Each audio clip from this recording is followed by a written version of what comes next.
What number was that? Number 6.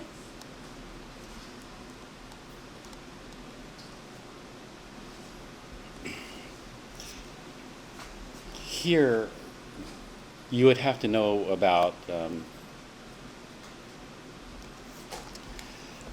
activity a little bit. You wouldn't have to actually calculate it. You just have to know what it does.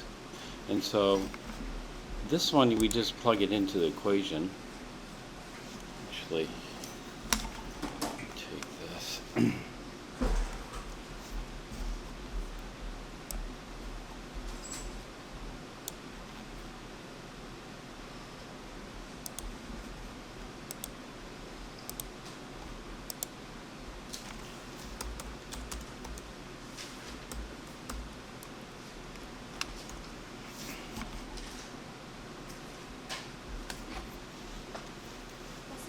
Pull down Oh, yeah.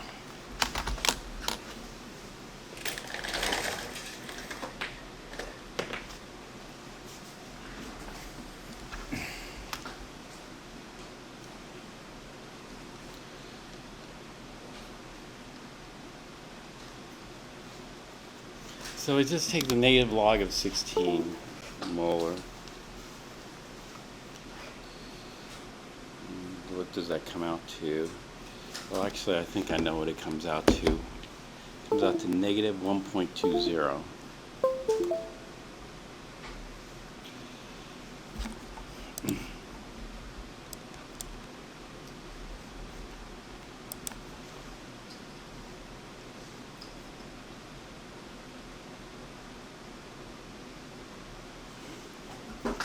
So if you selected this answer, I would have given you partial credit. Yeah. This partial credit.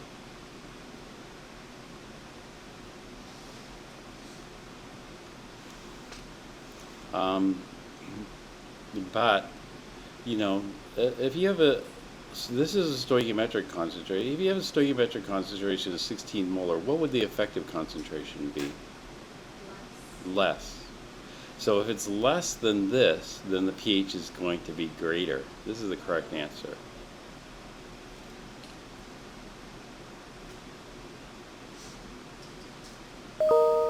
This is going to be less acidic.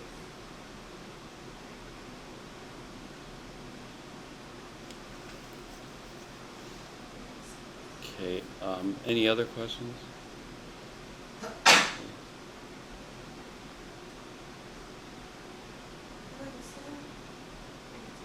I think this is kind of more common one, but for number 7, which acid is strongest? What's the indicator for acid strength?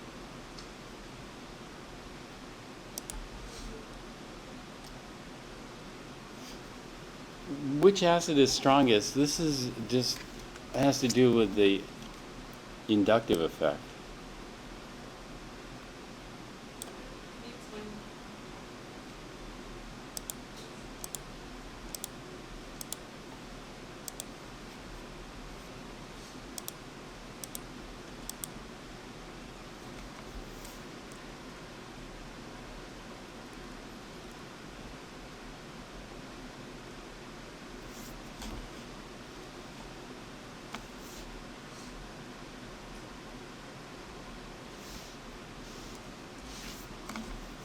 Inductive. Have you heard of the inductive effect before, or it's not ringing a bell? It has to do with electronegativities.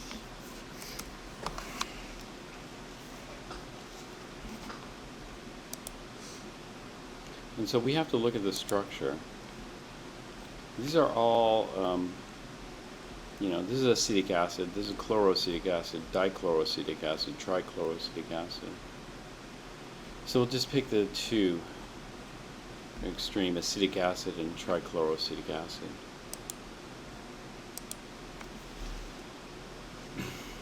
And so if you look at the Lewis structures,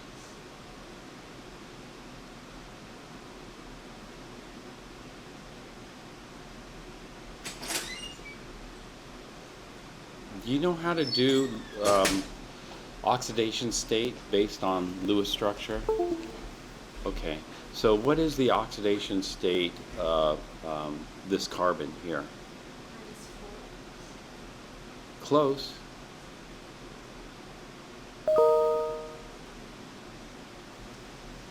Not -4. Not +4.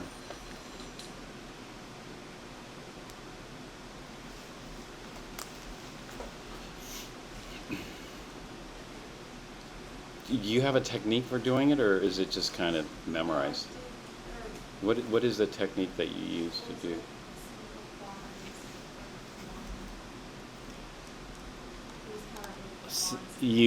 Okay. No, we don't do it that way. No.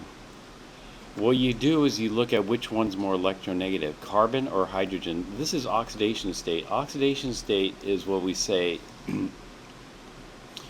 is we make an assumption. What is the assumption that is made when you calculate oxidation states?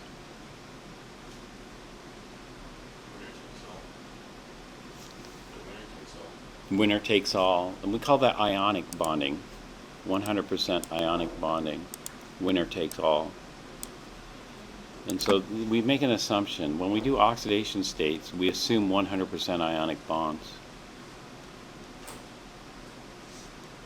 When we analyze Lewis structures, we analyze it based on two extremes. The first extreme is 100% ionic bonds for everything except for what we call homoatomic. That is, it's the same if it's a tie. And then the other extreme is we do formal charge. When we do formal charge, we assume the opposite extreme. What is the opposite of ionic? 100%. Yes, we assume 100% covalent. And we analyze each structure this way.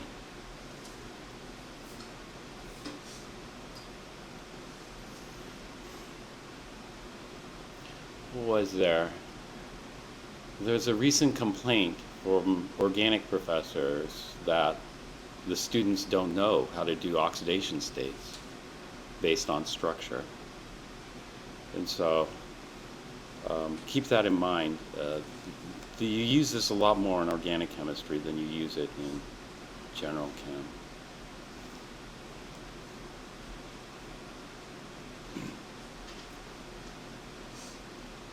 And so what we do is we assume 100%, okay, we'll do formal charge, we'll do oxidation state. We just take the same structure and we divide up the electrons differently. You know the octet rule. Octet rule, I think everybody does, is the total number surrounding. So we do, the octet rule takes precedence. So first we do the octet rule.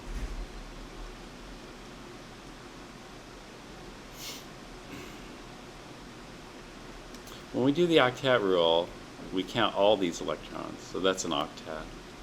This is an octet. This is an octet. This is an octet. So everybody has an octet. Everybody's happy. Okay, after the octet rule, then we do the formal charge. Actually, formal charge normally comes next. We look at the formal charge. In 100% covalent, it means it's shared 50-50. So what we do is we split all the bonding electrons in half. So half goes to one atom, regardless of the electronegativity now. Carbon versus oxygen. Oxygen is more electronegative, but they're going to split them evenly.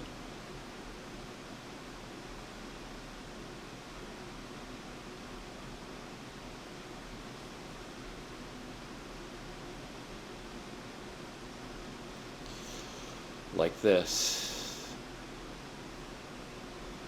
So everybody gets their share of electrons, whether it's fair share or not. You know, oxygen would probably disagree because oxygen has a much higher electronegativity, and so much higher need for electron density than carbon, let's say. But everybody wants the octet or whatever. And so you just count the number of electrons each one ends up with. So hydrogen ends up with 1 electron. And then you compare. Hydrogen normally has 1 electron. So if hydrogen ends up with an electron and it normally has 1 valence electron, then it broke even.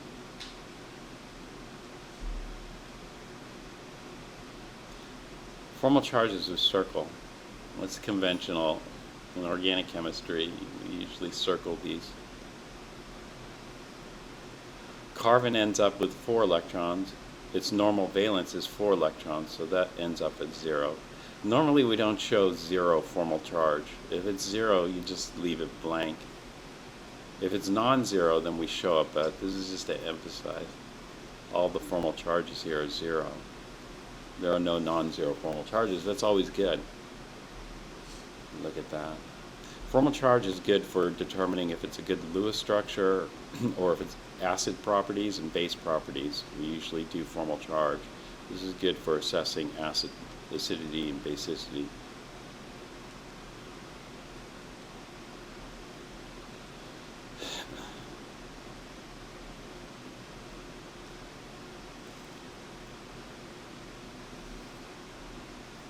If there is a formal charge, but sometimes there isn't.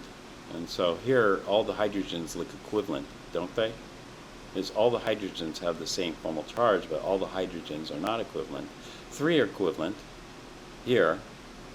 1 is non-equivalent over here. What's the difference? Why are these 3? You know, normally when we write this, we write HCH3O C2H3O2, sorry.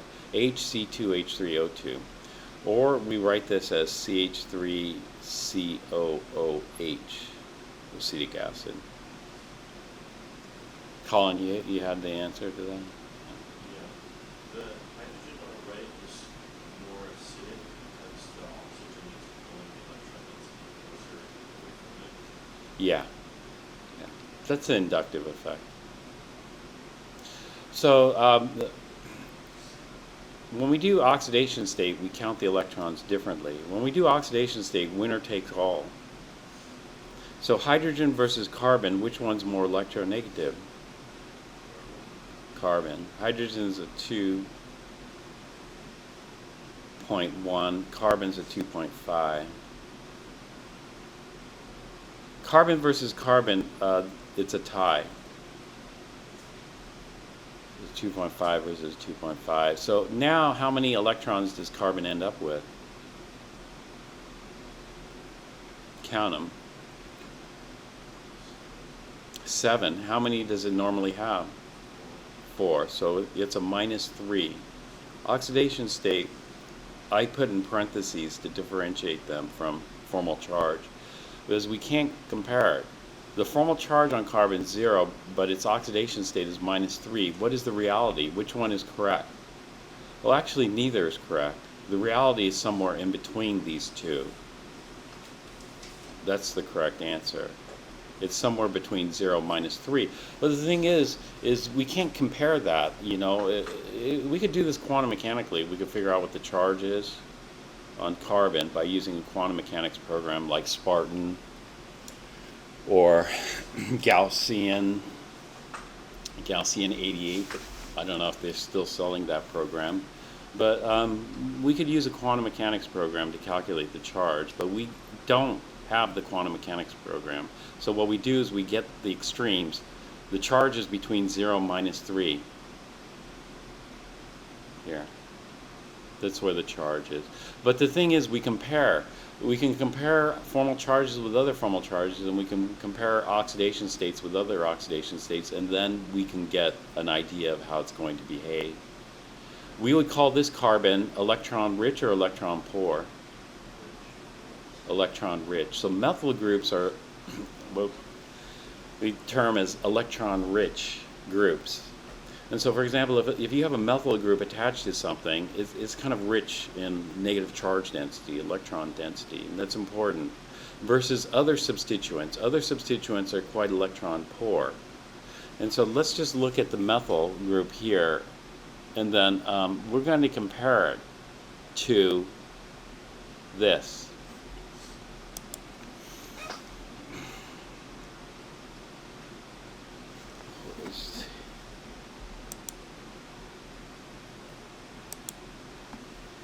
Now what I'm going to do is I'm going to bond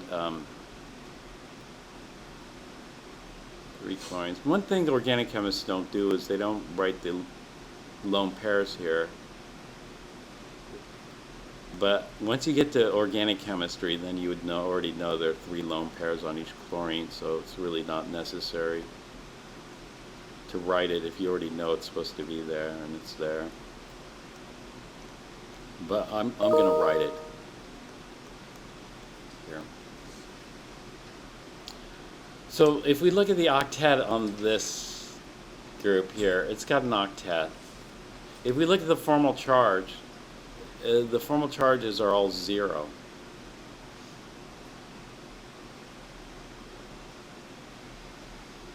So we got the octet. The formal charges, they're 0.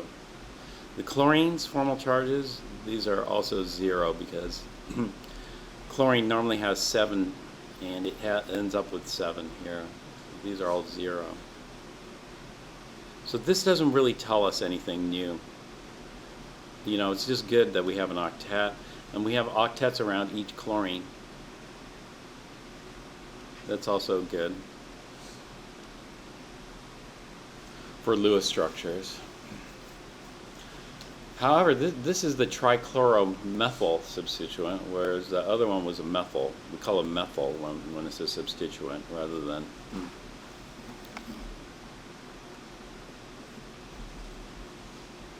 I guess there are no other names, but if you have a trichloro substituent on your carboxyl, this is the carboxyl group here.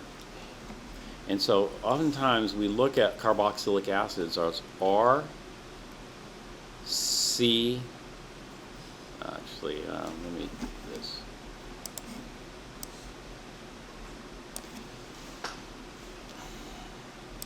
This.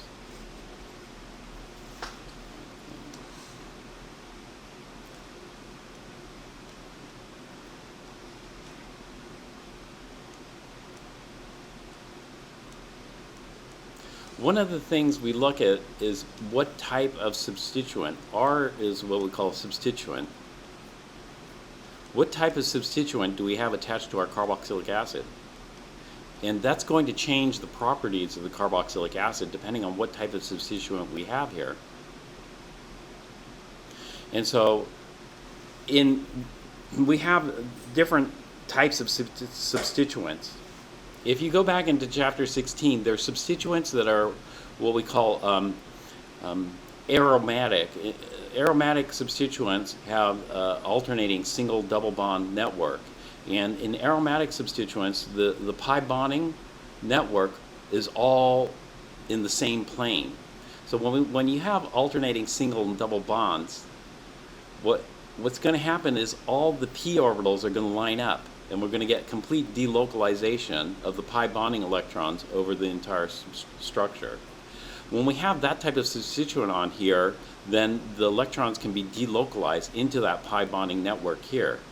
So for example, if we have a benzene type ring attached here, then that leads to different types of things that can happen to this carboxylic acid.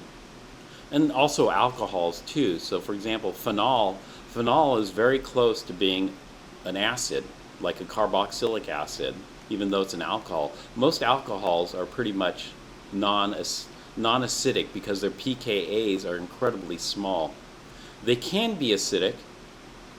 Alcohols can be acidic,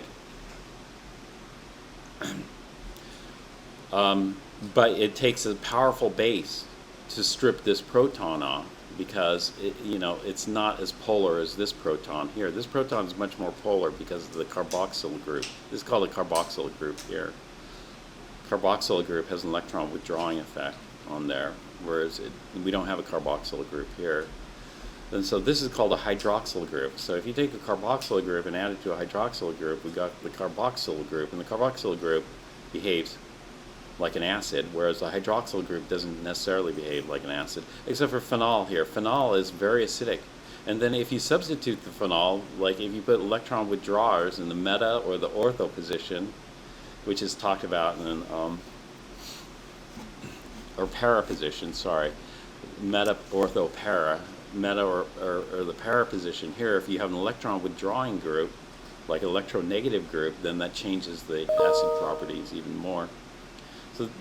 So I don't know, maybe I need to stop doing this in Chem 1A.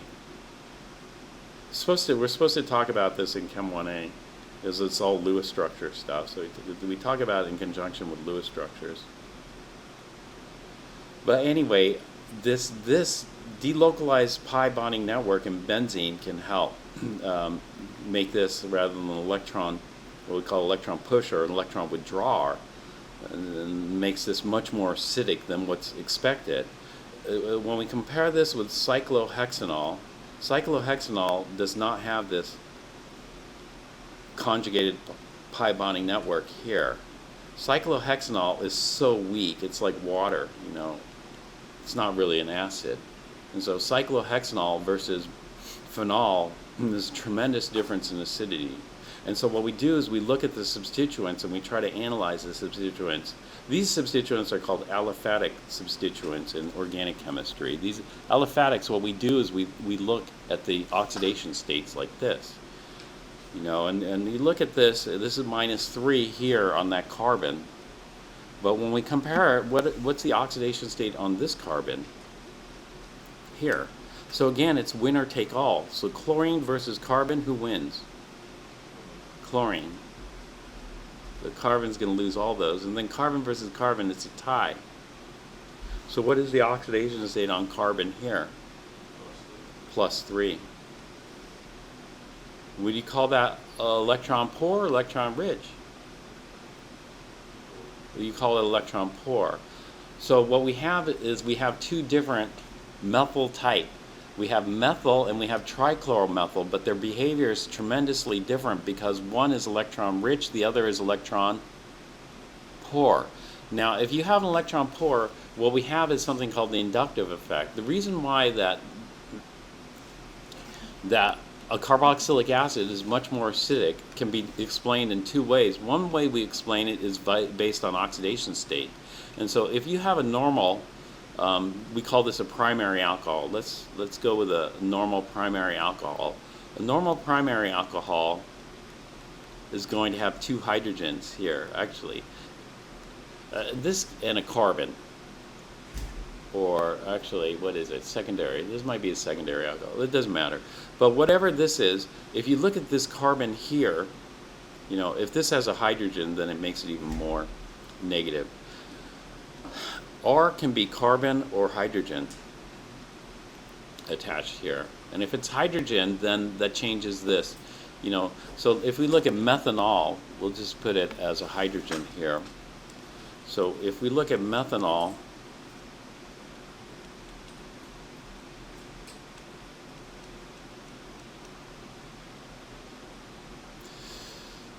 versus, this would be primary alcohol versus well, no, primary, secondary, tertiary. Yeah, this would be a primary. This is what we would call a secondary alcohol. So if we instead of putting a hydrogen there, we put a carbon there, and it's going to change things. It changes. How does it change things? Well, it doesn't change the octet, you know. It doesn't change the formal charge. What does it change? The oxidation state. And so this is why there was a complaint from the organic professors saying that the students are weak in analyzing Lewis structures. So this is good as a reviewer, as a first time, but you should want to read the chapter as well, but I'll cover it as much as I can.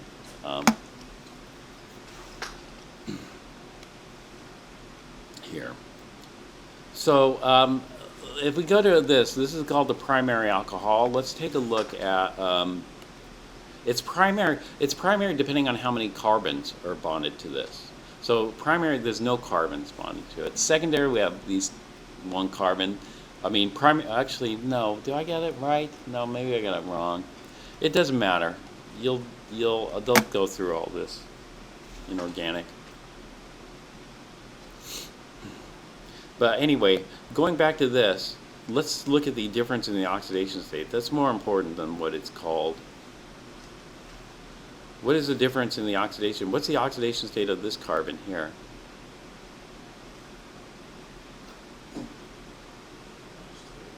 -2. What is the oxidation state on this carbon here?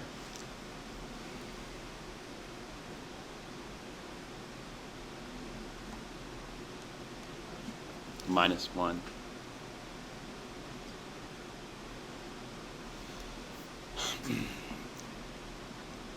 Etc. You know, if we put another carbon there, it changes things, etc. And so we look at this and we try to analyze how that's going to impact our hydroxyl group. So if we have a -2, is it going to make this more acidic or less acidic? Now, what we have is we have a delta plus on the hydrogen. That delta plus, there are 4 ways to count electrons in Lewis structures. And so this is what we always do. A, the octet. B, the oxidation state. Actually, we should go B, formal charge. C, oxidation state. And then, remember I said it's somewhere between -3 and 0.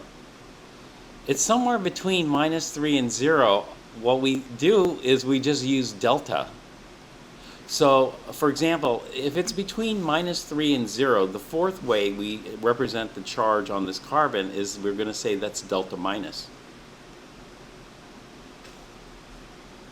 I don't know what the number is, but it's negative, and so we say it's delta just being some number that we can get if we did the quantum mechanical calculation, or it's somewhere in between 0 and -3. Sometimes it's between 0 and -1, sometimes it's between 0 and +1. You know, depending on the range. The range we get based on the extremes. This is why we want to know the extremes. We want to know the extremes so we know it's going to be bordered within the extremes. And so normally when I memorize stuff, I just memorize the extreme because it's usually somewhere in between the 2 extremes. So what I did here was I went ahead and said that's delta plus. I went ahead and said that's delta plus because it's somewhere in between the formal charge, which is 0. And so the formal charge is 0 on that hydrogen, and the oxidation state is +1. So the formal charge is 0, the oxidation state is +1. It's somewhere in between there because it's not 100% covalent, and it's not 100% ionic. It's somewhere in between. The more ionic it is, the more positive it becomes. The less ionic it is, the less positive it becomes. So we just call it delta. This delta plus is easy to calculate in quantum. If you have a computer and you can do just quantum mechanical calculations, you can figure out what the delta plus is. That was one of the labs I had scheduled. For Chem 1B, I had a lab where we'd go in and we'd use Spartan to calculate the positive charge on each of the hydrogens, the acidic hydrogens, and then compare it, you know, to what you would expect. And then we try to correlate it with acid strength. So we try to correlate what kind of R squared value would we get in the correlation between the charge on the hydrogen versus acid strength. And it's not a perfect correlation. You know, there are other factors that influence acid strength. Do you guys remember the factors that influence acid strength? What is the Stability stability of the conjugate base? of the conjugate base. So the charge doesn't factor that in the stability of the conjugate base. We have to do that, and that's one of the arguments for this. When we have phenol, the conjugate base is phenoxide, and phenoxide is stabilized by what we call resonance delocalization. That is, you can make resonance forms where you delocalize one of the lone pairs into the ring. That's stability. Versus if we look at this, which would be cyclohexanide. What was it? Phenoxide, yeah, cyclohexanide or something like that. Hexanolide. the stability, you can't delocalize the negative charge into the ring. There's no way to delocalize it into the ring. So the ring is an electron pusher. This ring could be considered electron withdrawal. So that's the stability. You got to look at the product. You know how stable. The more stable the products, the more acidic it should be. So that's one of the things we look at. And so we did this simple correlation in the lab with the charge on the hydrogen, and it's not perfect, but it's okay. Okay, what else? The charge on the hydrogen, you know, the polarity. And so the more delta positive it is, the stronger the acid. And one other thing that's crucial. Sometimes the charge, that is the polarity, is at odds. If you look at polarity alone,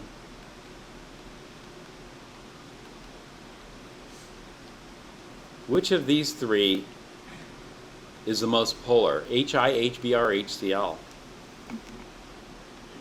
HCl is the most polar, so therefore it should be the most acidic, but it's not. The most acidic is HI, so there must be some other thing that impacts it. So you look at the stability of the conjugate base, chloride, bromide, and iodide. Well, it turns out chloride is a more stable conjugate base.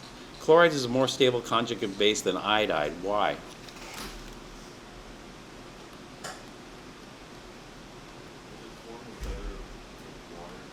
It forms better hydrated ions or solvated ions in water. Why?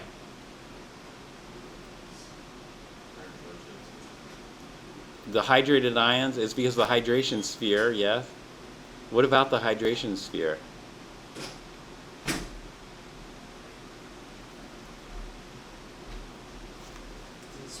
It's smaller, right. It's smaller so it can hydrate better. And so there are two things going for HCl being the strongest. One, it has the largest delta plus. HI has a smaller delta plus. Two, it has better hydrated ions. These are chloride, hydrated chloride are more stable. This is the problem for HF. HF, fluoride, they're too stable in water. That they pair, they form ion pairs. So fluoride is too stable. In fact, fluoride doesn't want to break off the H anyway. That's the main reason.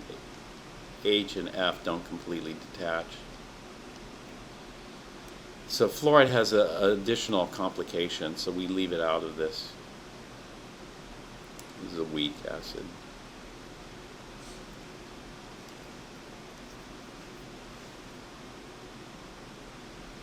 Fluoride is a million times weaker.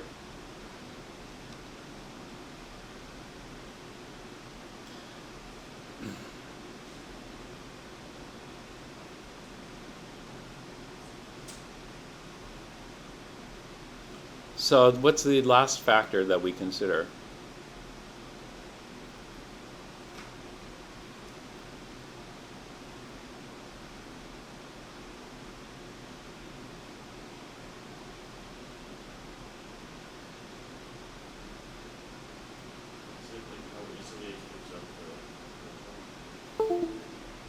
Yeah, it's how easily it gives up the proton.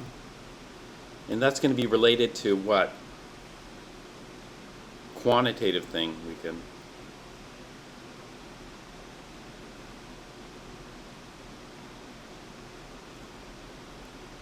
So two things going for HCl being the strongest, but one thing going for HI being the strongest.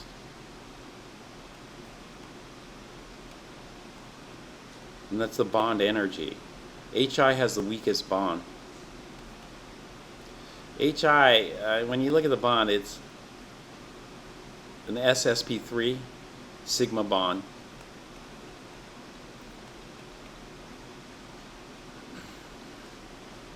Here. And HCl is also an SSP3, but the sp3 is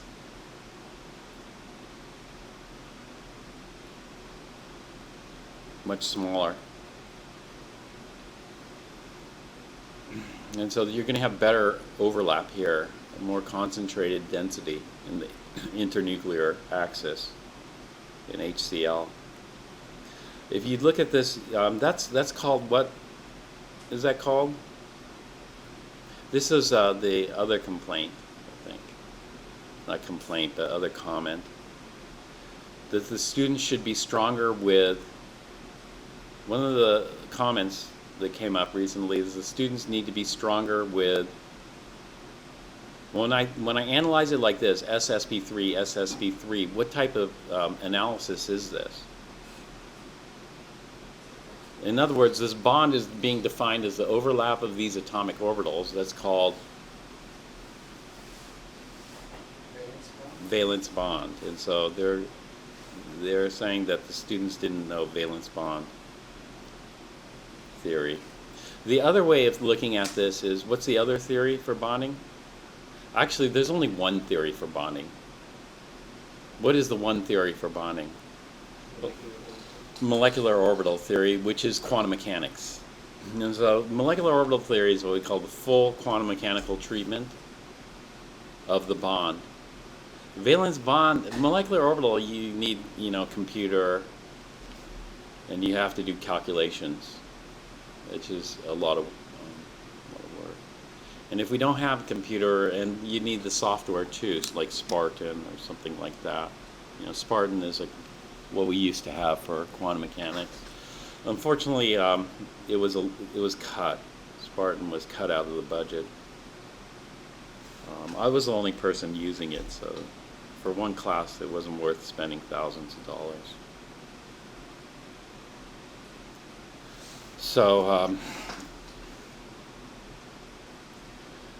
So instead, we could do it free. Except we can't do molecular orbital theory for free unless you're good at math, approximations and that stuff. I don't know. I guess you could do it by hand. It'd take a long time. So instead we do valence bond theory, which is the quantum mechanics light version. But the quantum mechanics light version has a lot of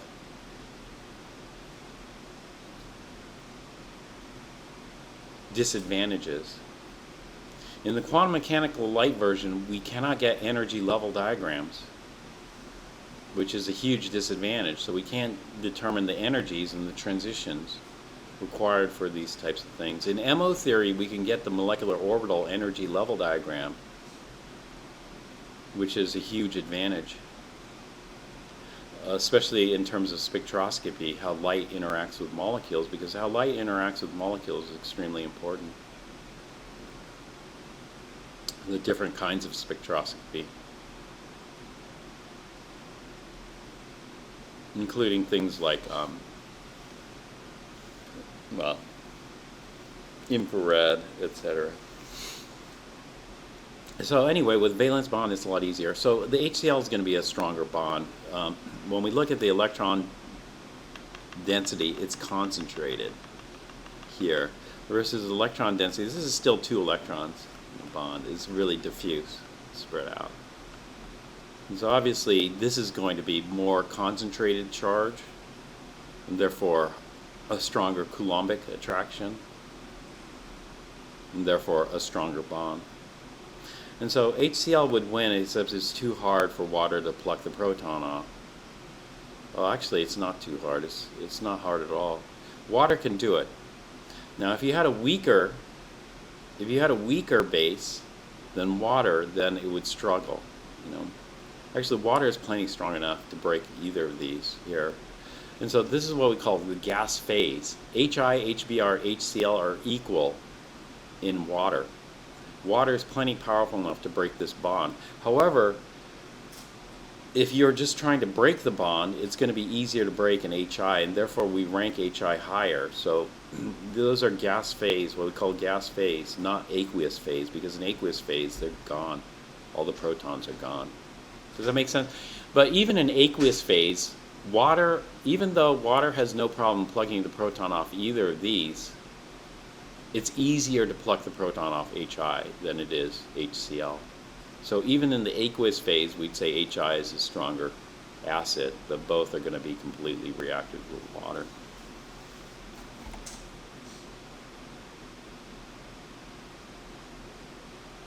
I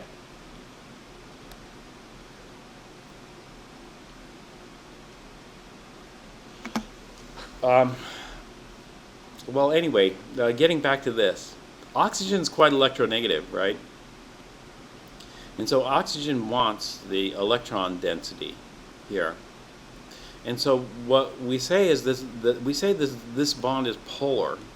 This bond's polar because oxygen is more electronegative and it's going to withdraw electron density. And we can draw a dipole like this with an arrow, or we can draw a dipole with delta plus and delta minus symbols. Excuse me. So that shows it. Oxygen's electronegativity is a 3.5. And so you'd expect the dipole here to be exactly the same, but the dipole is not exactly the same. In fact, would this dipole be bigger, smaller than this dipole here? What would you expect?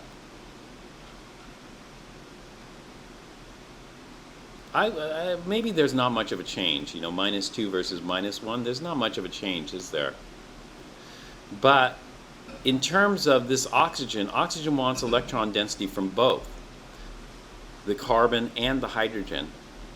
Now, it's taking it, these two carbons are not the same because this oxygen is taking electron density from this carbon, which is a -2.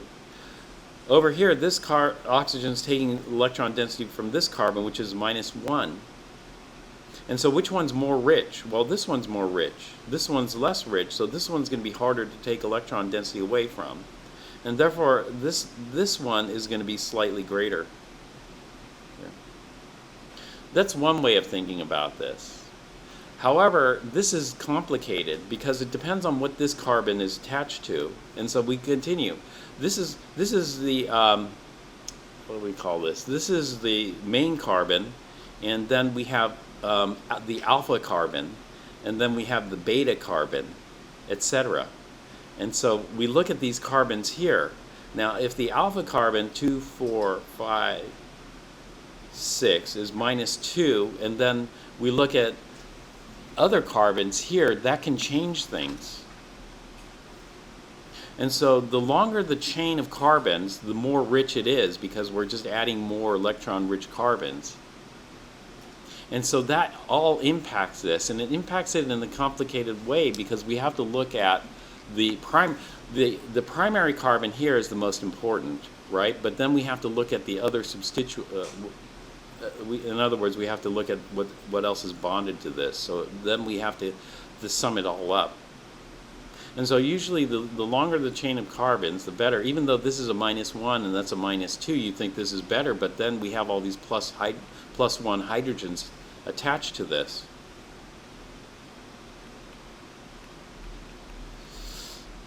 Whereas over here, we would have the -2 carbon here, and so that's going to impact how this behaves. So the whole substituent, in organic chemistry, you spend a lot of time analyzing these substituents because these substituents are going to have an impact on the acidity or the basicity of these structures. Does that make sense? And so this can get quite complicated, especially with resonance delocalization and that type of stuff. So these are things you want to think about. But for Chem 1A, we want to just do simple ones. And so the simple one would be something like this.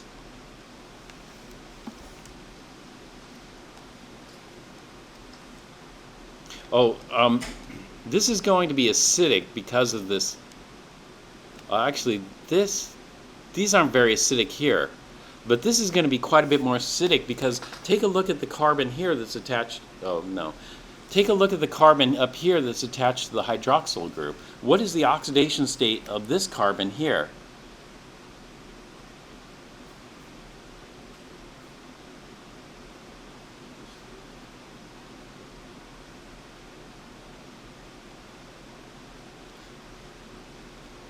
What is it? +3. That's correct.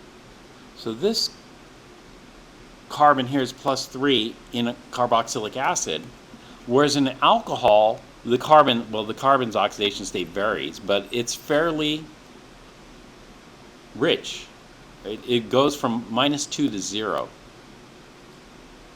Or no, +1. It goes from -2 to +1.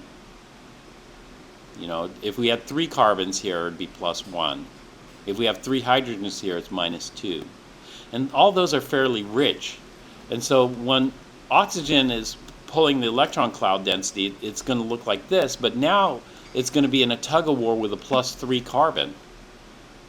If it's in a tug-of-war with a +3 carbon, oxygen is going to have a lot harder time pulling electron density away from a +3 carbon than a -2 carbon. Does that make sense?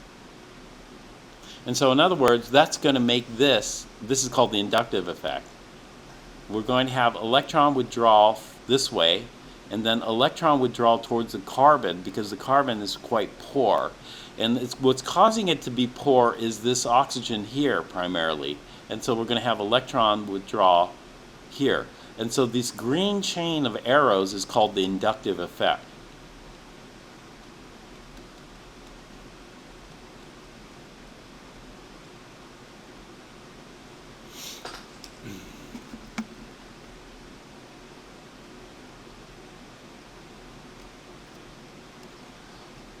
Okay, now we look at the structure as a whole. Now to this carboxylic acid group, we either have electron-rich substituent, which is the methyl, or an electron-poor substituent, which is the trichloromethyl here.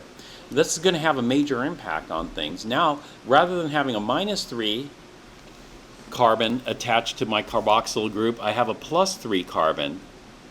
And what's that going to do? Well, that's going to suck even more electron density away from this hydrogen. This hydrogen is ultimately the one that suffers. So if we wanted to do this as a chain of inductive effect, it would be like this. So we have this oxygen, which is electronegative, pulling the electron density, and then we have this trichloromethyl, because each of these chlorines is pulling electron density away from the carbon, like this. And the end result here is that the charge on the hydrogen is going to be much greater than the charge on the hydrogen in acetic acid. So this is called trichloroacetic acid. This is acetic acid. And we got the bond strength, the bond energy is the same because it's a hydrogen-oxygen bond, hydrogen-oxygen bond. So essentially the same, you know, maybe a slight difference, but pretty much the same. It's a single bond. The stability of the conjugate base, it turns out that trichloroacetate would be a weaker base, more stable, than acetate. Acetate is a stronger base, and the reason is because the negative charge can be delocalized into the trichloromethyl group here.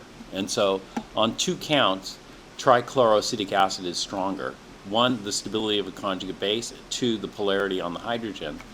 And trichloroacetic acid is a strong acid.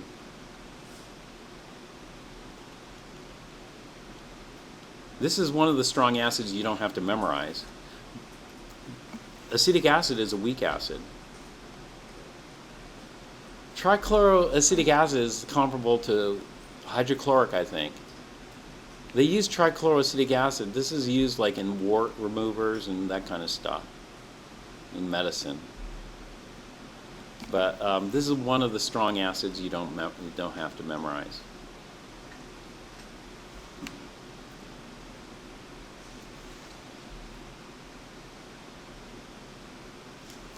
So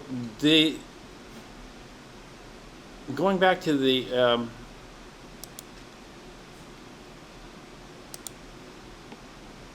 let me save this before it crashes. Going back to the test, this is it. You know, acetic acid, chloroacetic, dichloro, trichloroacetic acid. Inductive effect. Reason why.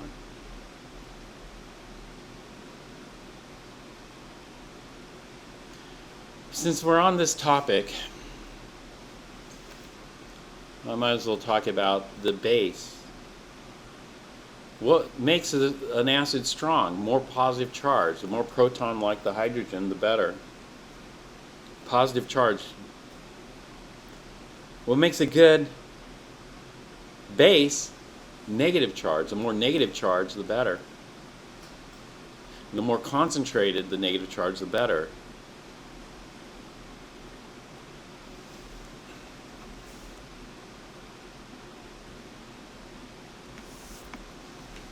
So we look at different, although I made this kind of difficult.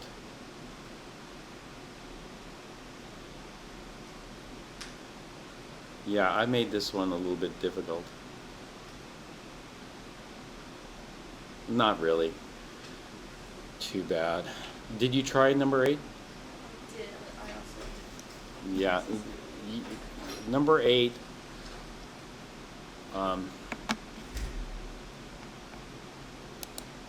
Let me talk about that.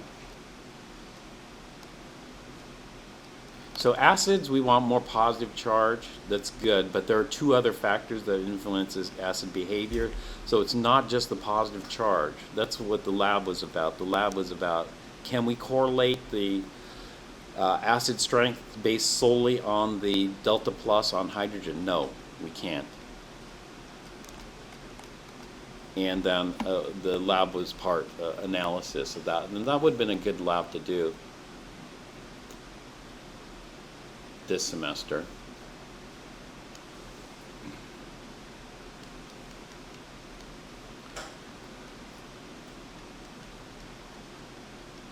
Acetate is a pretty weak base.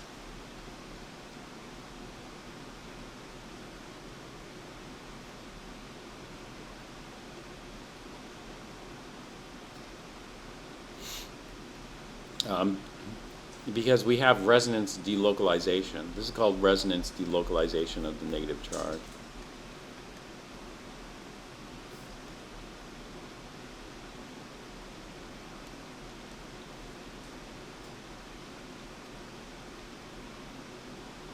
This is one of the failings of valence bond theory, is this whole concept of resonance. And therefore, we try to modify it a little bit to fit. Neither of these structures is correct. The best structure would be called what? What do we call the best structure for this? The hybrid structure.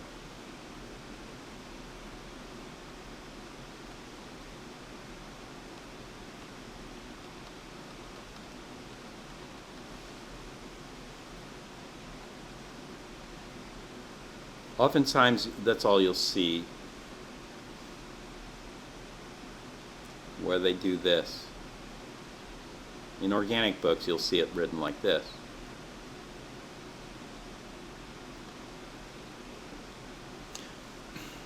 Where each oxygen would have the equivalent of -1/2 charge density. So the formal charge on each oxygen is -1/2. The 2 oxygens are the same. The bond order here is 1.5 for the carbon-oxygen bond.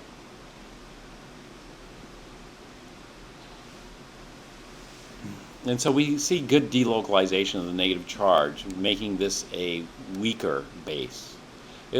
What we want is we want localization of the negative charge. The more localized that negative charge is, the stronger the base is. So this is weaker. Weaker is good because it's more stable, or weaker is bad because it's less reactive. So it depends on your perspective. If you need it to be reactive, then this isn't so great. If you need it to be stable, then this is pretty decent. B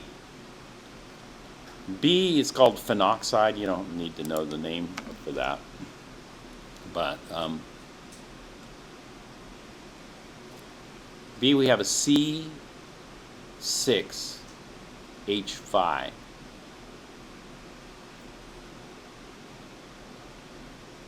C6H5 is the phenyl substituent. The phenyl substituent is just a benzene ring, like this. Usually we represent the benzene ring as a hexagon with a circle in it, because we show this is the hybrid structure of the benzene ring. Benzene is not alternating single-double bond. Benzene is, all the bonds are the same, it's 1.5. So it's the same thing like this. In organic chemistry, they don't show it dotted. Oftentimes they'll just show a solid line like this.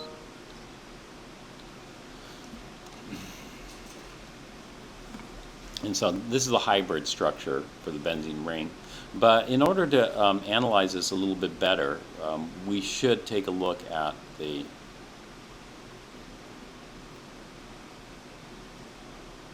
one of the resonance forms.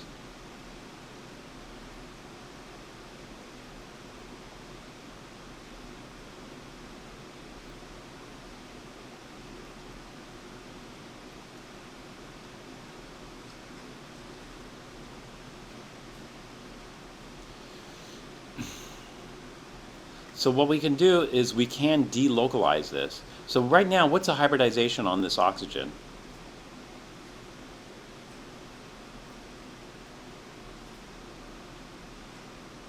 SP, SP2, SP3? SP3. So what we're going to do is we're going to take that and form a double bond here. That's going to convert this oxygen from an SP3 to an SP2 oxygen. But, oops, I screwed this up, sorry. If you look at this, you can't have 5 bonds to a carbon. I put 5 bonds there. You're not allowed 5 bonds.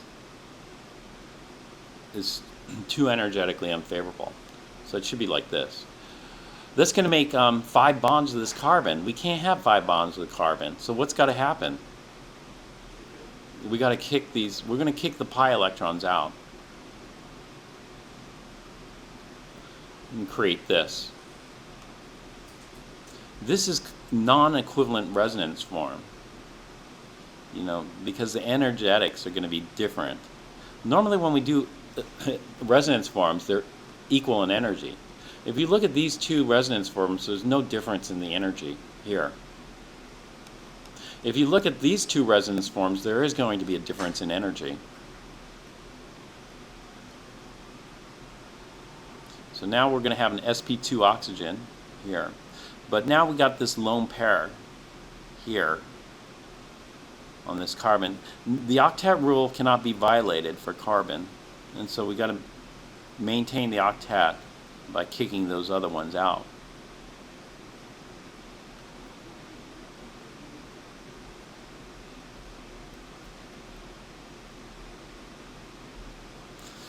What that does is it brings the formal charge. The formal charge was up here. Now the formal charge is on this carbon here.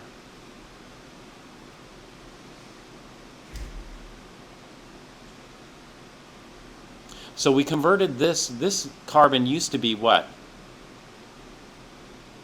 What hybridization, I mean? SP, SP2, or SP3? SP2. Now it's converted. What's the hybridization on this? SP3. So what that's going to do is it's going to put a kink in the ring.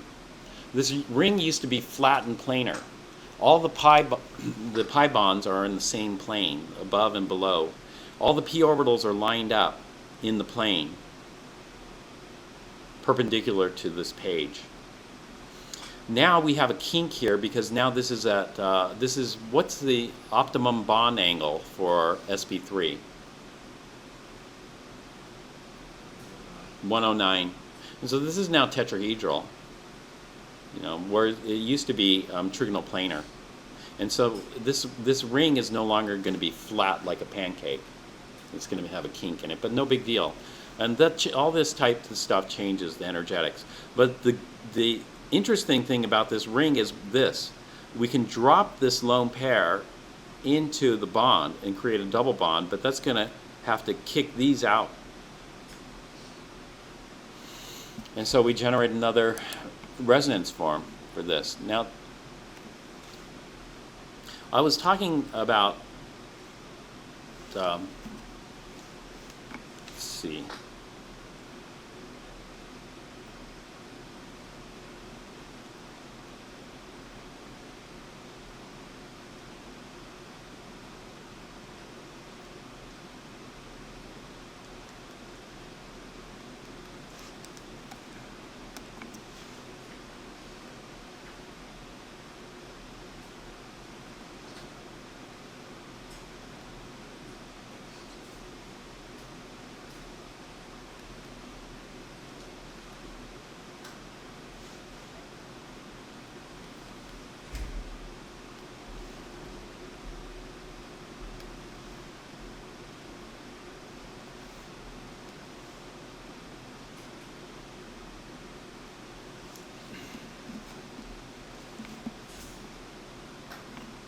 Okay, so you look at these two. What's the difference? So what we do is we try to name the carbons. And the way we name the carbons in a ring like this is here we have the substituent on the benzene ring, which is this double bonded oxygen. And then we look at the other carbons, like these two carbons. Do you see they're kind of the same? They're one bond away from this main carbon here. These two carbons we call ortho. And then we look at these two carbons that are 2 bonds away. These two carbons we call meta. And then we look at this one on the opposite end of the structure. This one we call para. And so we have ortho, meta, and para carbons. Now, the negative charge here was on the ortho. And now the negative charge is on the para. You see that? Now what we're going to do is we're going to do one more. We're going to drop these in here and kick these out here. And that's going to put the negative charge on which carbon?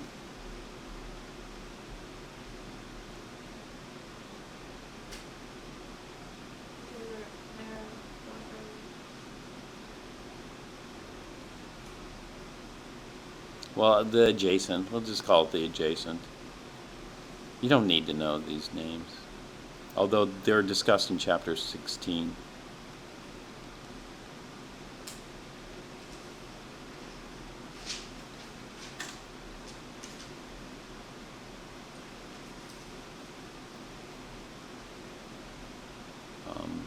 So you may want to take a look at those.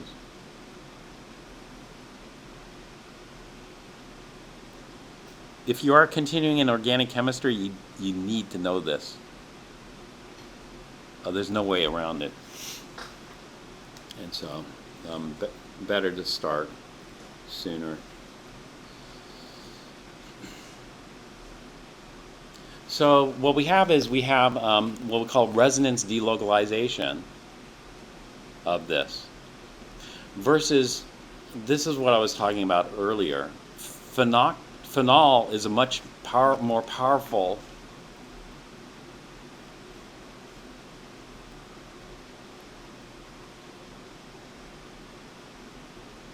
phenol is an alcohol, and so this is considered an acid.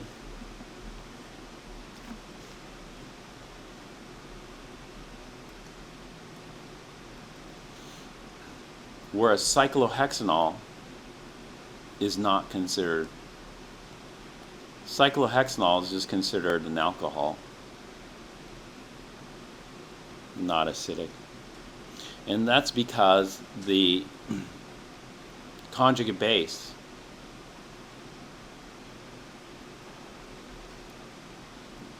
there's no mechanism to delocalize.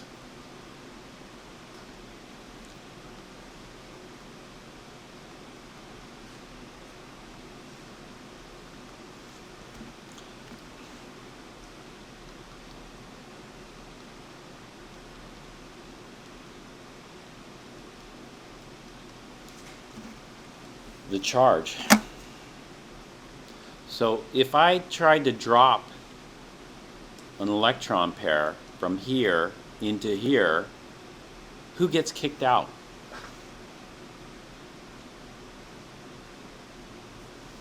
Actually, I'm missing one. Organic chemists, they typically don't show the hydrogens because if you're missing one, you can easily tell, because everything has to have an octet. If you drop this lone pair down here, who gets kicked out? I could break this bond here, but then that destroys the ring.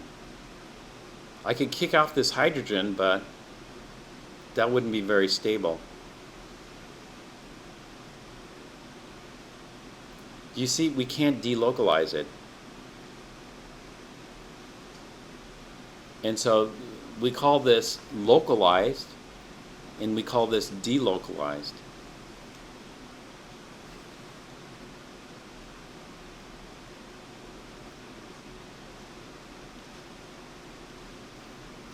So when we look at the polarity, these are similar.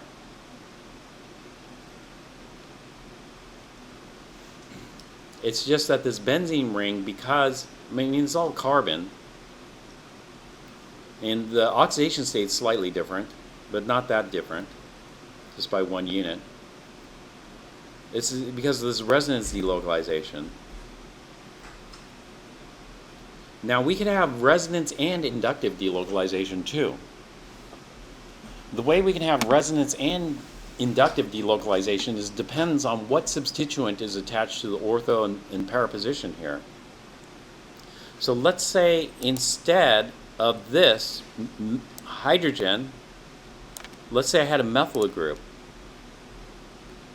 bonded here. If I have a methyl group, does that make this more stable or less stable?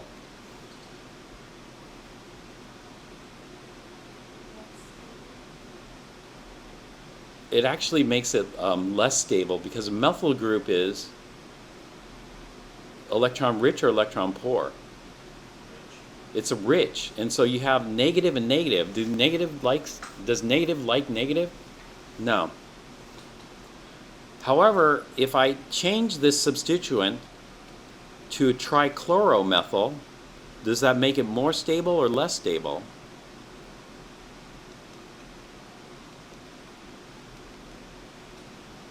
It makes it more stable. It makes it more stable because now not only do I get resonance, I also get inductive delocalization because of +3. +3 means that the electron cloud, carbon's sucking the electron cloud from this carbon. This carbon's kind of rich, this carbon's kind of poor, and therefore they're going to kind of balance more. Whereas if they're both rich, it's less stable. Does this make sense? And so this is both resonance and inductive delocalization, so it depends. And so it depends on what substituents you have. So for example, if you put like electronegative groups here, like a nitro group would be, or a fluorine. If I put a fluorine here or chlorine here, let's put a chlorine here. If I put a chlorine here, does that make it more stable or less stable?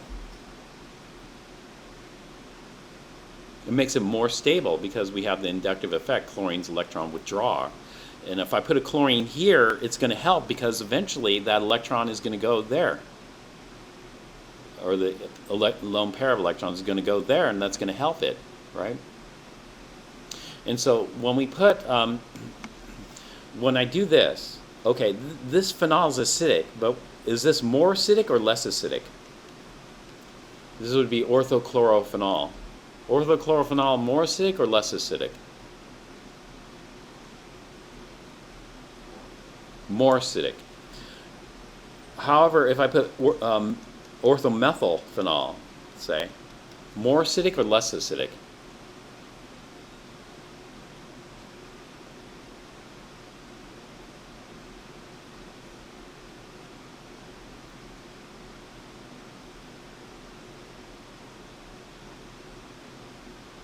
Less acidic. This would be less acidic, electron pusher. The other way of thinking about it is the inductive effect. You know, the inductive effect, we could use these arrows to do that. But here, this is not withdrawing, this is pushing electron density. That's for acids. For bases, it's the opposite, because the bases, we look for negative charge. So if I put in, if I put a chloro here, orthochloro, is that going to make this more basic or less basic?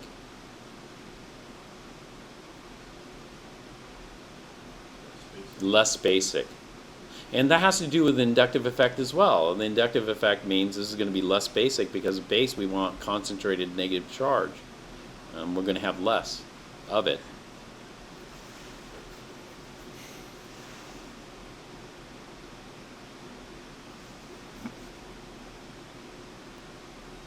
So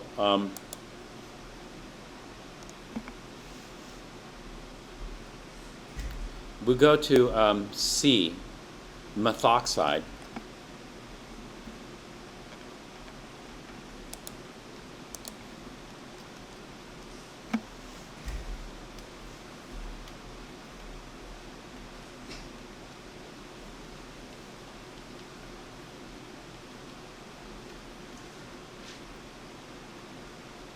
Formal charge we automatically always write.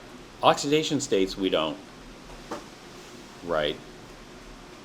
Sometimes we don't even, I'm not even going to bother with the oxidation states here. I mean, we're stuck. What would you say about this?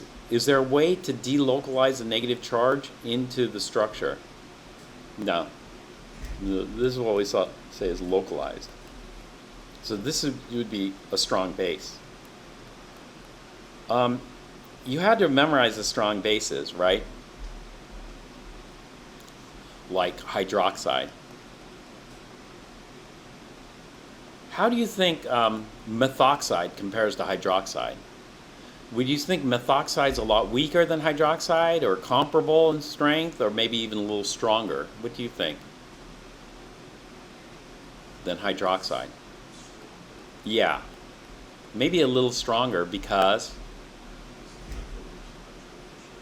yeah, this is minus what? 2, 4, 6, minus 2. Oxidation state wise. This is +1. I would expect methoxide to be stronger because it's going to have more localized than this. Does that make sense? More negative charge. Hydroxide is a strong base as well. But this is, you know, there are multiple factors that influence acid and base strength, and we're just looking at one of these factors. We need to consider all factors to have a complete analysis, but based on this, I think methoxide should be stronger. Now, there are other things that could hinder methoxide strength, you know. This is kind of a bulkier group. There's something called steric hindrance, which you'll learn in organic. And steric hindrance is, if it's kind of bulky, it could interfere with how reactive it is. You know, it's hard to get around. Like if you're like a sumo wrestler versus a, you know, a cross-country runner, you know, it's going to be a big difference in how reactive you are for certain types of reactions. So methoxide should be a strong base, and so far we just had these weak bases here. And out of these three, you know, A or B is kind of tricky because both have resonance delocalization, right? The charge, and maybe A because they reduce the charge to -1/2. But I don't know. Or maybe B, you know. There's more trickier to do, but for sure C is a strong base. And then we go to D. D is not a strong base. D is a weak base. D is a weak base. We're talking about Bronsted acid base, by the way, not Lewis. Interestingly enough, ammonia can be a stronger base than methoxide for certain types of reactions.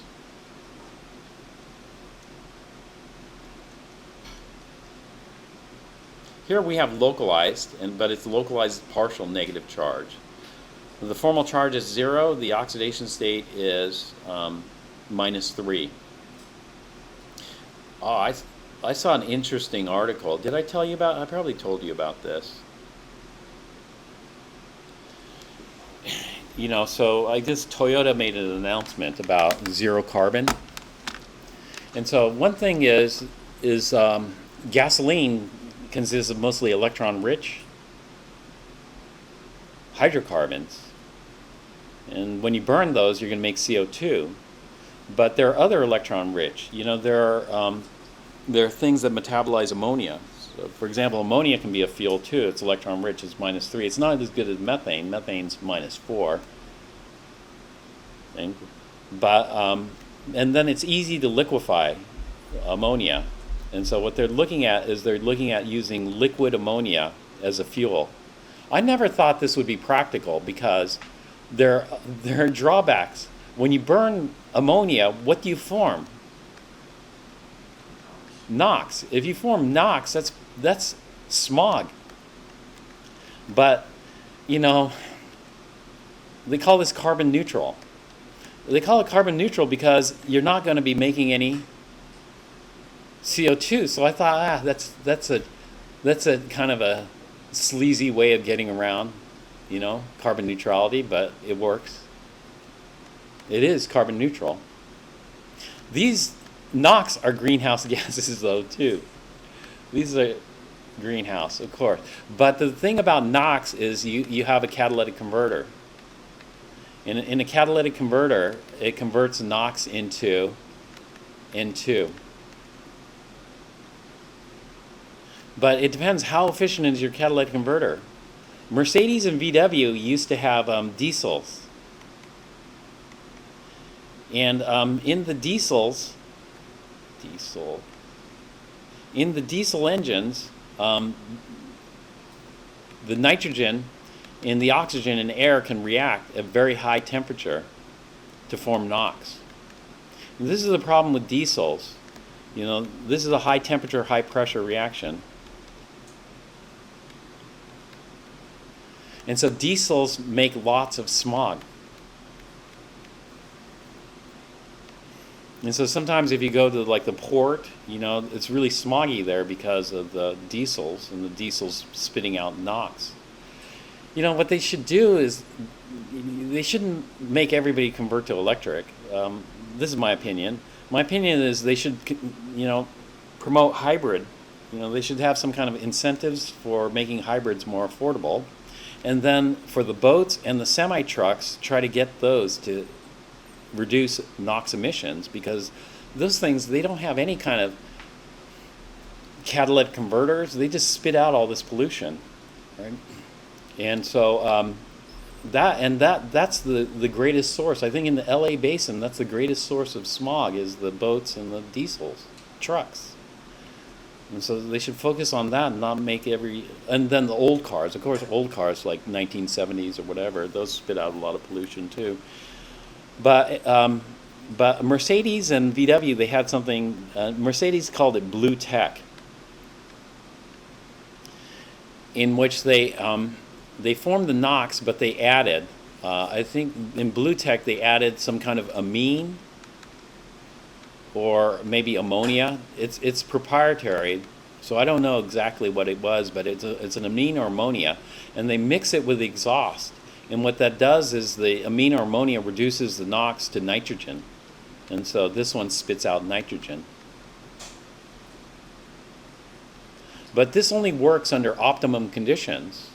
And so it turns out, like for Volkswagen, it works only, if there's not a heavy load. If there's a heavy load, then it spits out NOx because this stuff doesn't happen fast enough.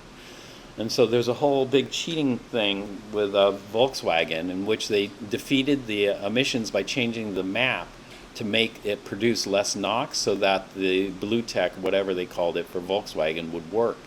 But under normal conditions, it spit out way too much NOx, and the blue tech didn't happen fast enough to convert all the emissions into N2. But maybe Toyota has it now. Toyota has some kind of super catalyst that can do and produce N2 rather than NOx.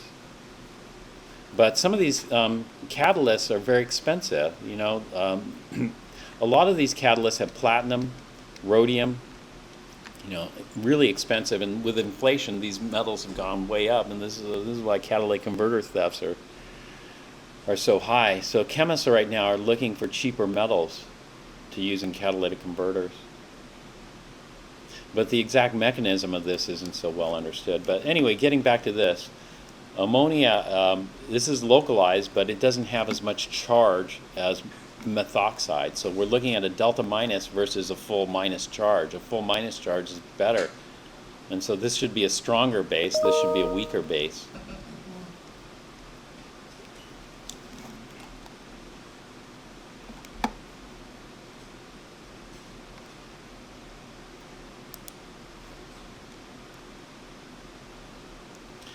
Finally, CF3O minus.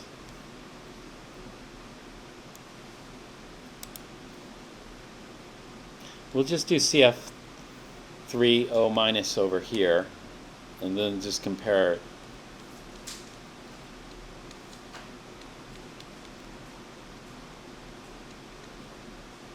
So I'm going through this completely because you guys didn't cover it, right, in Chem 1A?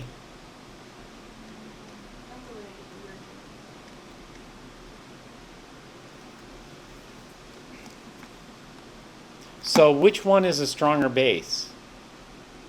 Methoxide or trifluoromethoxide? Which one's a stronger base? Methoxide. And why is that?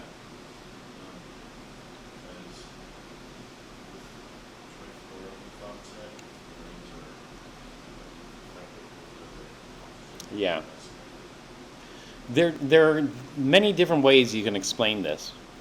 One way is the inductive effect. The fluorines are pulling away.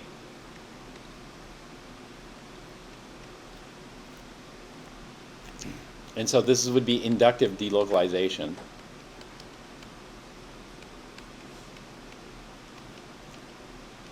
The other way is look at the oxidation states. The oxidation state here is -2. This is electron rich. Can you burn methoxide? You know, let's say you ran out of gasoline, you ran out of ammonia, and you're looking for stuff to burn. We need stuff to burn. Could you burn methoxide? Let's say I had some sodium methoxide. Will it burn? Yes. Sodium methoxide will burn. It's not the greatest, you know, you probably wouldn't use it.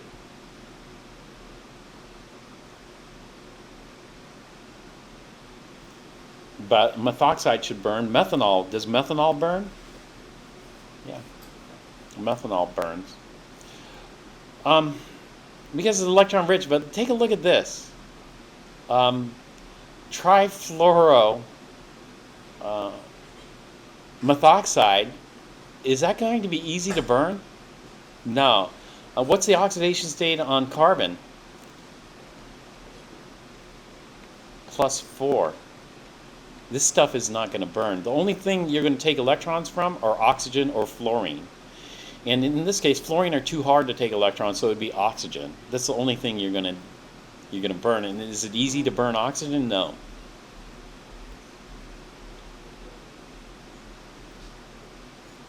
And so this is the other way. If you have a +4 carbon versus -2 carbon, a +4 is going to suck more electron density away. And that's inductive delocalization. And so in terms of base strength, this is extremely, this would be a lot weaker base than this. Methoxide is going to be much stronger base. In fact, methoxide is a strong base, and I'd consider this weak. I would not consider that strong. But this is all qualitative. And so the answer to this is methoxide.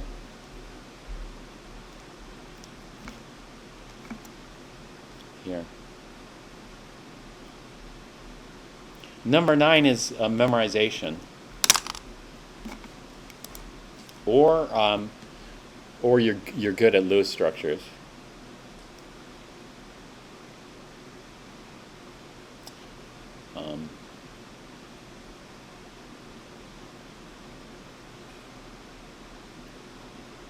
A combination of both.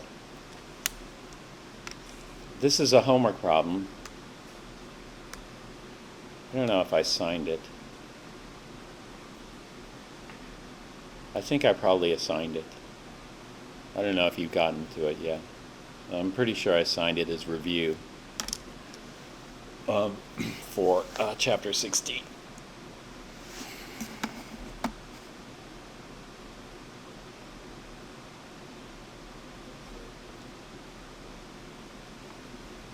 All right, let's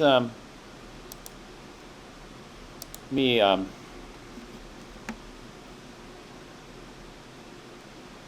talk about today's lab.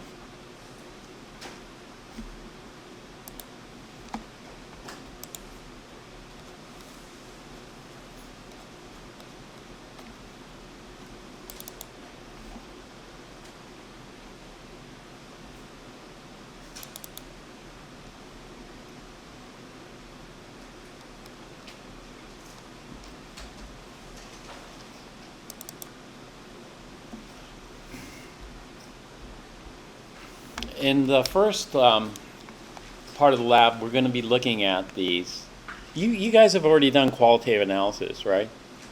Chem 4 or Intro Chem? Mitchell, Colin, you've done it. Have you guys done qualitative analysis? Did you take Chem 4 here? You didn't take Chem 4? Did you take Chem 4 here? Oregon. How about you, Zane? Did you have qualitative analysis? No? All right. Qualitative analysis is if we have just a liquid and we want to figure out what's inside that liquid. Let's say we have water. We want to figure out what's inside this water. Actually, I'll talk about the lab. We'll take a break now, and then let me discuss today's lab.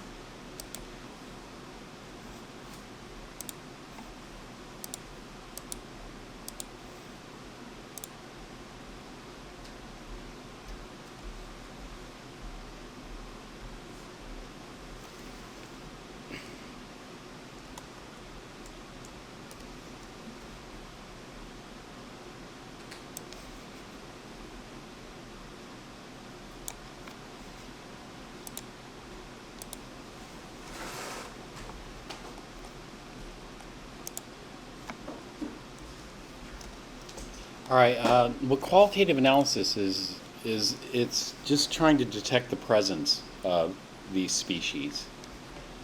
We also have quantitative analysis. Quantitative analysis is try to detect the presence and the amount of the species, but in qualitative we just want to see, can we detect it?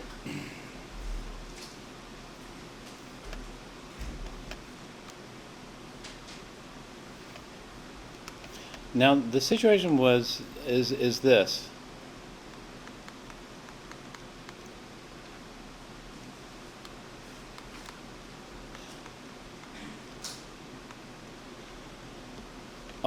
The situation is a positive means present. A negative means it doesn't mean not present. It means not detected. It might be present. It might not be present. It depends on the detection limit.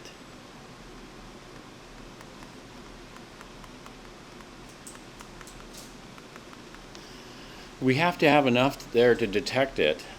And so if you get a negative result, it just means we didn't detect it. It could be there. It could be below the detection limit. But we'll have to run additional tests to determine. Now, we have the problem with mixtures. Like this is a mixture. And so our known solution is going to contain our known cation solution is going to contain all these ions in here. And what we have to watch out for, interfering reactions. And so it's going to consist of a mixture of all these ions.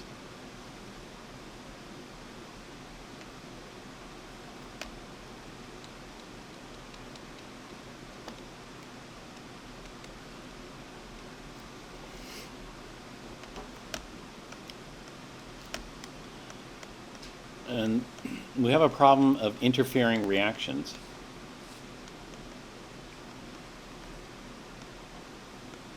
For example, we could have interfering precipitates or interfering redox.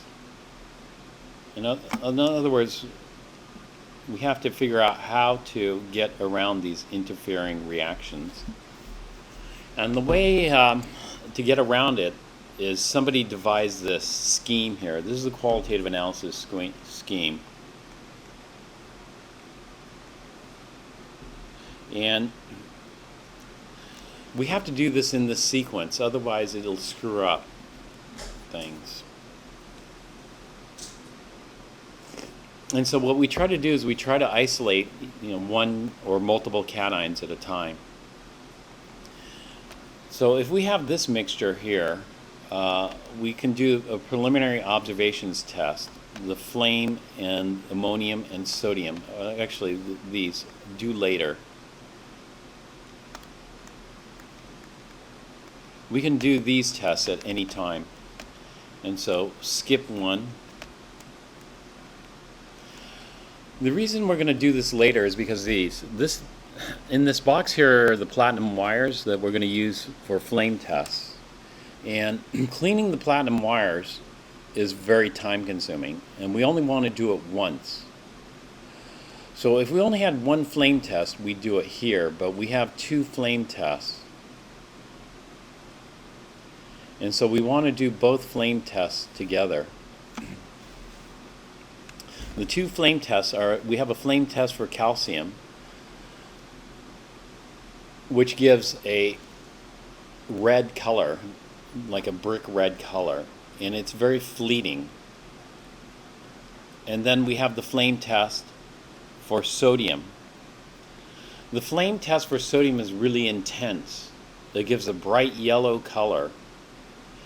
And so if we had a mixture of sodium and calcium, the sodium will completely drown out the calcium, so you wouldn't even be able to see the red flame of calcium. Even though it's there, you'd need a spectrometer. If you had a spectrometer, then the spectrometer could see it. But to our eyes, we just see the yellow of sodium. So when we do the flame test, first we have to clean the wire. The wire is going to be heavily contaminated with sodium. So it's going to take you a very long time to burn off all the sodium contamination on the wire. And then once you finally burn off all that sodium, which for some people takes like 30 minutes to an hour, then we'll run the calcium test. Okay, then you'll see the red color of calcium if it's present, which you should for the known solution. It should have it.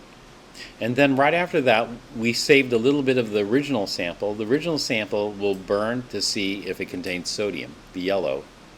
And so we don't really have to clean it much. With calcium, you can burn it off in seconds, and it's gone. And then run sodium, and then you're done. The sodium, we have to save this. When we do the flame test, we don't want to do the flame test here. In the lab. Calcium's okay, but for sodium tests, we're testing our mixture, and our mixture is going to have chromium in there, nickel, zinc. We don't want to inhale these, and so if you do the flame test out here, you're going to be breathing in chromium vapors. You don't want to do that, so we're going to do the flame test in the hood. But in the hood, it's hard because the wind is blowing and it's trying to blow out the flame. But we're still going to do it in the hood, so we don't have to breathe in this. And so we're going to do later with calcium. Ammonium, this is fast, this is easy, and so we could do this during dead time. There's going to be dead time when we're heating something up. During the dead time periods, we could easily run ammonium. And so save some solution unknown for these two tests, like 10 milliliters or something. So what I do is I either photocopy this flow chart and then just tape it into your notebook, or staple it into your notebook. And then what I do is I just write in the amounts and the concentrations if it's necessary. And so how much unknown do we need? I don't want to have to read the procedure. I just want to just look at my flow chart and tell how much unknown do we need. And so what I do is I go back up here and start preparing this. Let me rotate this.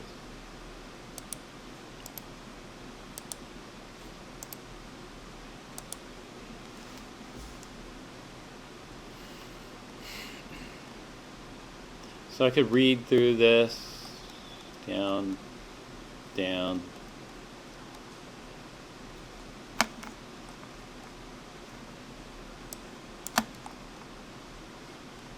So sodium ammonium, number one, I'm skipping. I'm going straight to number 2.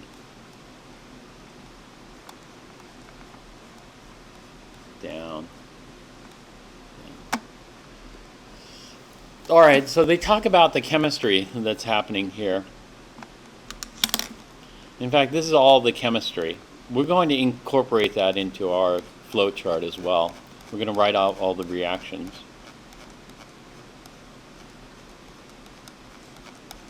Down, down. Okay, now we're at the procedure. Waste, we're going to have a waste jug back there.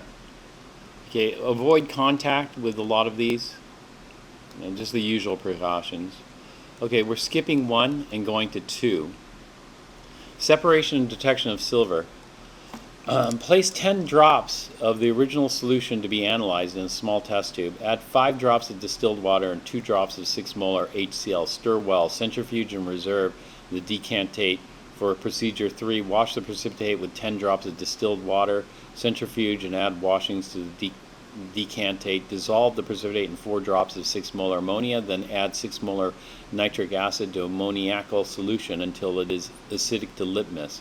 Caution, nitric acid can cause severe burns. Avoid contact with it. If you come in contact with it, immediately wash the area with copious amounts of water. A curdy white precipitate of silver chloride confirms the presence of silver ions. 10 drops. That's not much. And so we have to be careful here. Now, this is done in sequence. And so we don't throw away anything unless we're absolutely certain we can throw it away.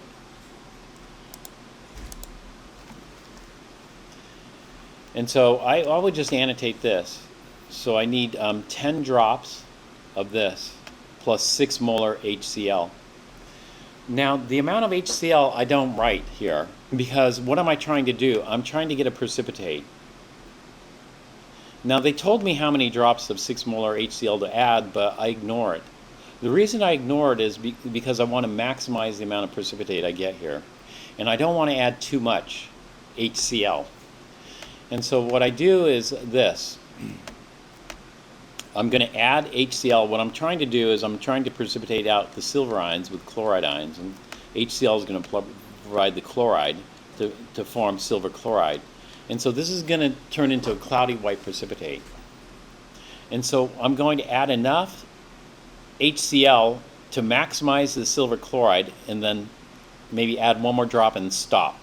And so not to add too much. So what I want to do is I want to keep adding until it stops precipitating. So how much HCl do you add? You keep adding it until it stops precipitating. How do you know it stops precipitating? Because it starts to get very cloudy and it's hard to see. And so when it gets cloudy, this is what we do. We can use either size test tubes for this. We can use this size or this size. And when you have a cloudy precipitate, what you have to do is you have to wait a long time for it to settle. We don't want to wait. We want to do this fast. And so we have centrifuges inside the hood there. And so if you have a cloudy white mixture here, what you'll do is you'll get a counterbalance tube. You'll fill it to the same height. So let's say this was this. You fill it to approximately the same height and then put these on opposite ends of the centrifuge and then spin it. So let me show you. When we do that over here.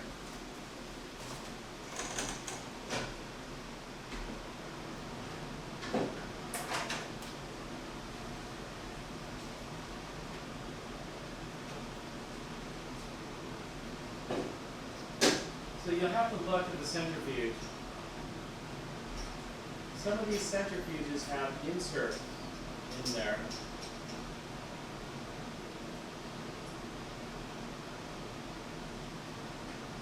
That need to be removed. I'm going to shut this. This is not counterbalanced.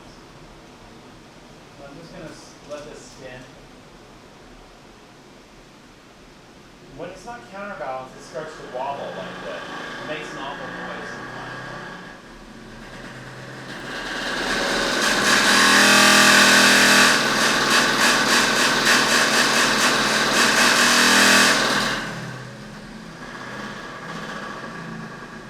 Shut that off. We can you can break these centrifuges, but you don't want it to come to an abrupt stop. You want it to just come to a gentle stop. Here.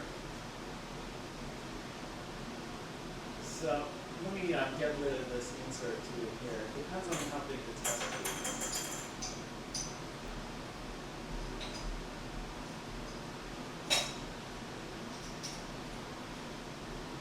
Oh, these are different. Insert in here too.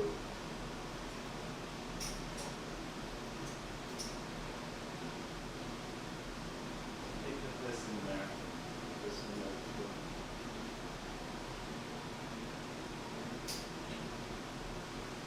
All right, that looks okay. Now, this has a timer.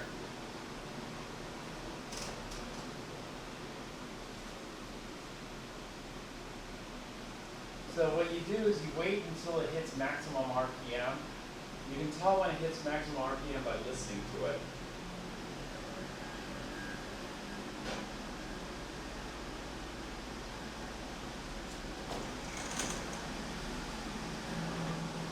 Okay, once it's hit maximum RPM, then I turn it off, bring it to 0, and then I'll just break it gently.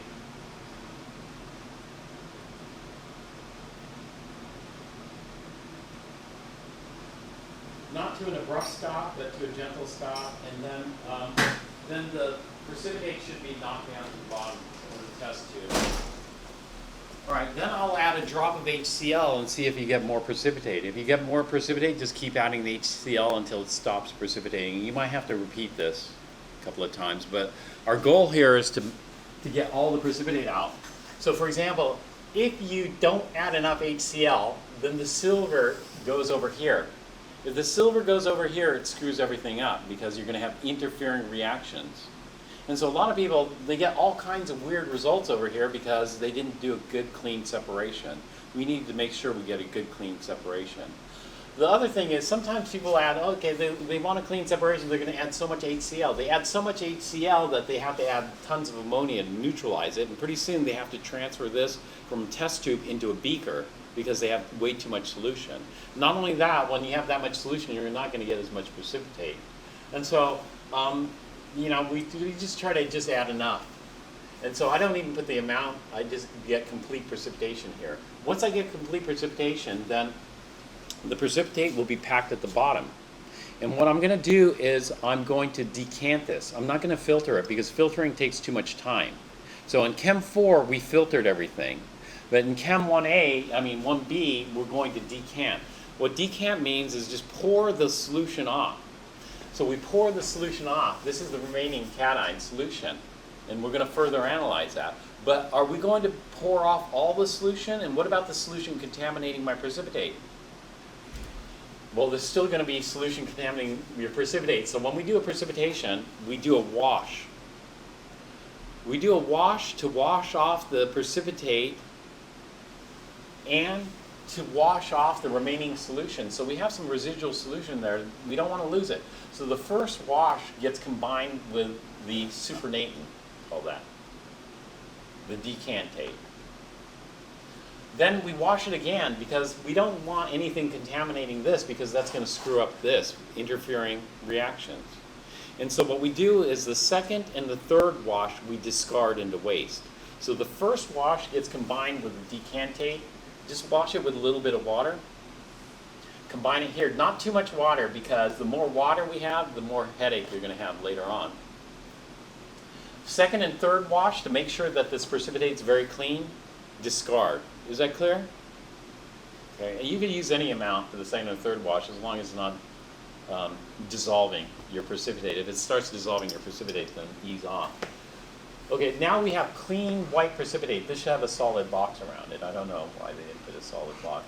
The solid box indicates a precipitate, I think. No, it doesn't.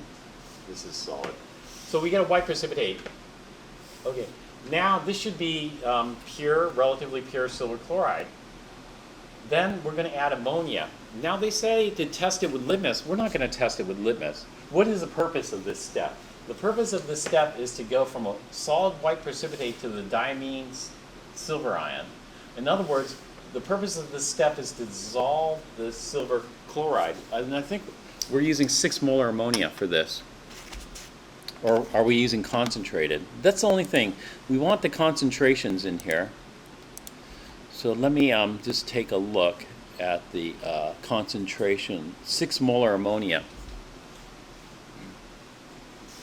So 6 molar ammonia. So what I would write here is I'd write the concentration, but I won't write the amounts. 6 molar. And what's the concentration of the nitric?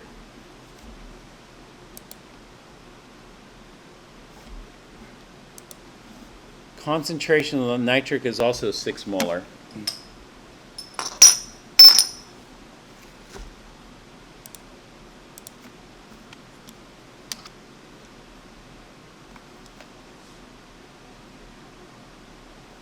Also 6 molar. All right, so what we're going to do is, I don't write the amount because what we're trying to do in this step is we're trying to dissolve the precipitate. So you add a drop, and then you stir it to try to crush up the crystals to get them to dissolve. If they all dissolve with 1 drop, then stop there. If they don't, then add another drop. Try to get it to dissolve. If it doesn't, add another drop. And so you just add just enough to dissolve your precipitate. Okay, then once we dissolve the precipitate, then we're going to reprecipitate it out. We did this reaction in Le Chatelier's. I don't know if you remember this, but this is one of the reactions that we use to identify silver, because silver has this unusual behavior where we can dissolve it and reprecipitate it by adding ammonia to form the complex and then adding the nitric to destroy the ammonia and reprecipitate. And then when we get when this happens, white precipitate, CCS, clear colorless solution, white precipitate, then we have a positive test for silver. Now the thing is, we can't throw away the decantate. So the decantate's saved in another test tube, but now we're done with this. And so there's no more. And so this can go into the waste and just wash it off into the waste. Over here though, to the other test tube, we're going to try to do another precipitation.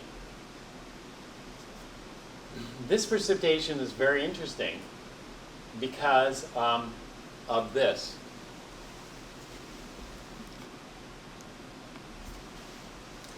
We're going to precipitate out the hydroxide, but we're only going to precipitate out the +3 hydroxide.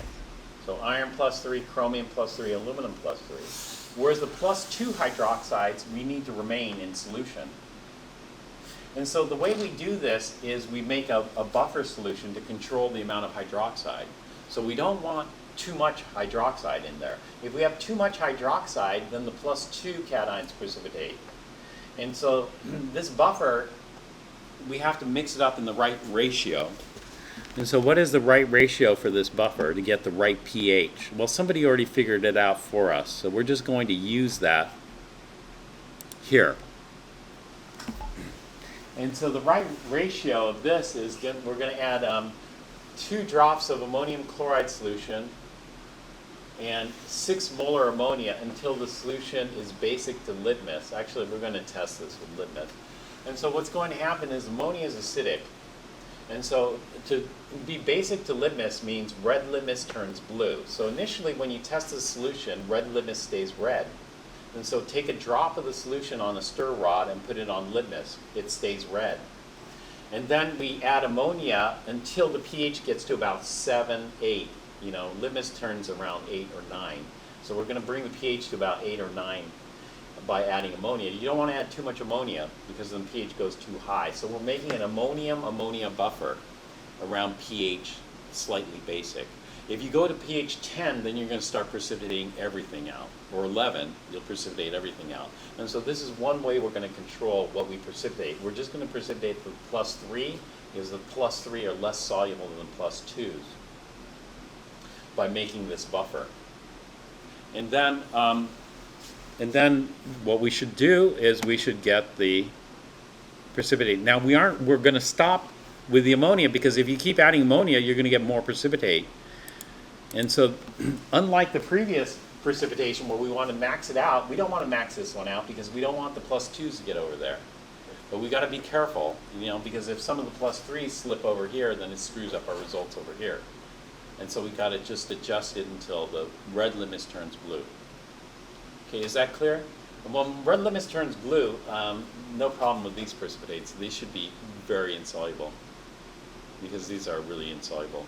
But I think we'll just start there. We're probably only going to make it through this branch. So you're going to get your solution from there, from the stock room, and let's try to do this precipitation. Let's try to play with the centrifuge and to get maximum precipitation and clean it and separate. So we want a good clean separation. That is, maximizes precipitate, clean it, and then get the decantate. Okay. So let's just try that for now.